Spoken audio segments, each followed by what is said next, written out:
Bismillahirrahmanirrahim. Assalamualaikum warahmatullahi wabarakatuh.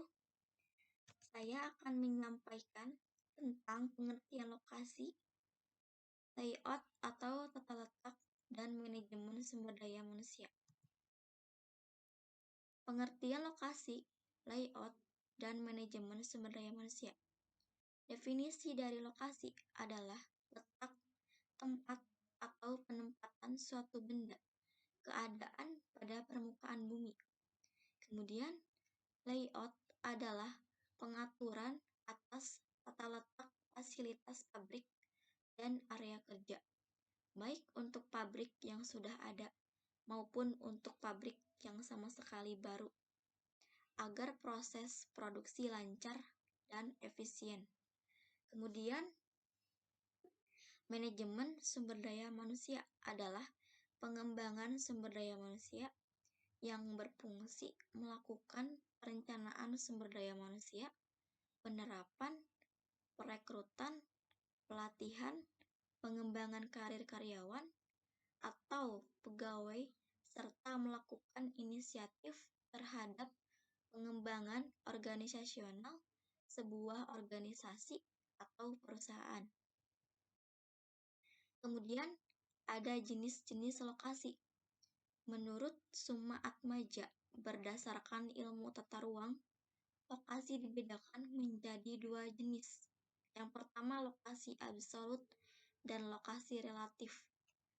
Lokasi absolut yaitu suatu tempat atau wilayah yang lokasinya berkaitan dengan letak astronomis, yaitu dengan menggunakan garis lintang, dan dapat diketahui secara pasti dengan menggunakan peta.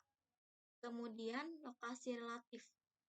Lokasi relatif memberikan gambaran tentang keterbelakangan, perkembangan, dan kemajuan wilayah yang bersangkutan dibandingkan dengan wilayah lainnya.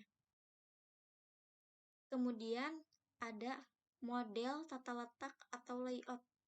Menurut Trussell dan Taylor mengatakan bahwa tata letak dibedakan menjadi 6. Yang pertama, tata letak berorientasi produk. Yang kedua, tata letak berorientasi proses. Yang ketiga, tata letak posisi tetap. Yang keempat, tata letak gudang. Yang kelima, tata letak kantor. Dan yang keenam, tata letak retail. Kemudian, ada juga pertimbangan penentuan lokasi. Dengan semakin tajamnya persaingan serta banyaknya yang bermunculan, maka pemilihan lokasi perusahaan ini sudah tidak mungkin dilakukan dengan cara coba-coba. Karena dengan cara itu, perusahaan akan kalah dengan bersaing. Di samping waktu harus berpacu, juga efisiensi di bidang biaya perlu mendapat perhatian. Oleh karena itu, pemilihan lokasi perusahaan ini harus dilakukan dan diputuskan melalui beberapa pertimbangan yang disertai fakta yang konkret dan lengkap. Kemudian, dalam menentukan lokasi usaha, tentu harus mempertimbangkan beberapa faktor tertentu, seperti peluang usaha. Faktor ini sangat penting untuk diperhatikan dan dianalisis. Apakah daerah tempat akan dijadikannya lokasi usaha tersebut memiliki peluang yang baik untuk perusahaan di masa depan atau tidak. Kemudian yang kedua, tenaga kerja. Faktor tenaga kerja juga dibutuhkan karena suatu usaha tentu membutuhkan tenaga kerja.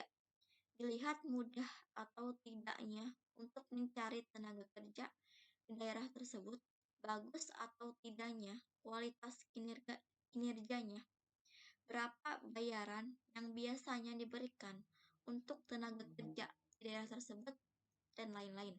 Kemudian yang ketiga, transportasi.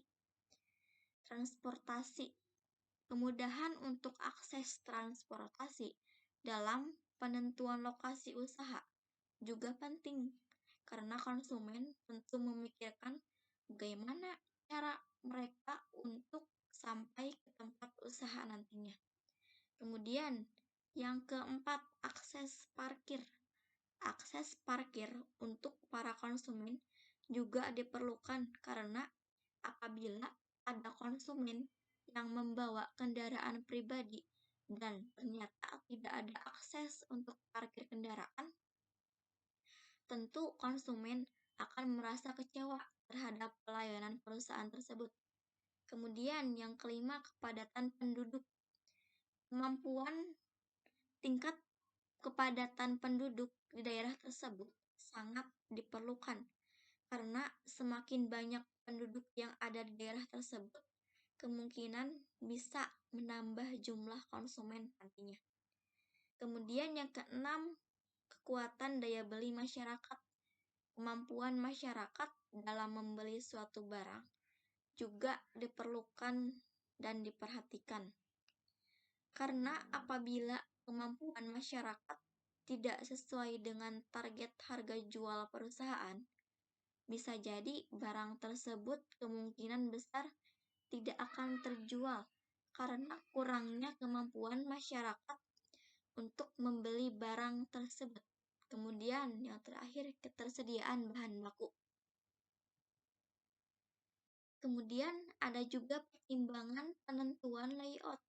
Untuk memperoleh layout yang baik, perusahaan perlu menentukan hal-hal berikut.